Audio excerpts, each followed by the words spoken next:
natin. Okay, Renz, anong sasabihin mo po kay Lolo at Lola?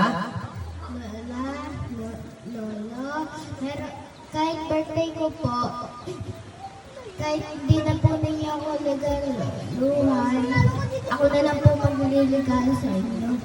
Wow, palakpakan naman po natin. Okay, sabi ni Renz, kahit hindi na daw po siya regaluhan, siya daw po ang magre-regalo para kay Lolo at Lola. Kakaibang birthday party pala to. Okay, palakpakan naman po natin. Okay, Renz, show your gift to your grandparents. Palakpakan naman po natin sila. Okay, so ito Lolo at Lola, ito po ang birthday. Ito po ang regalo sa inyo ni Renz. Okay, Renz, bilangin mo na yan. Okay, ibigay mo kay Lolo. Isa-isa. Okay, 1. Oh, nahulog. 2. 3. 4.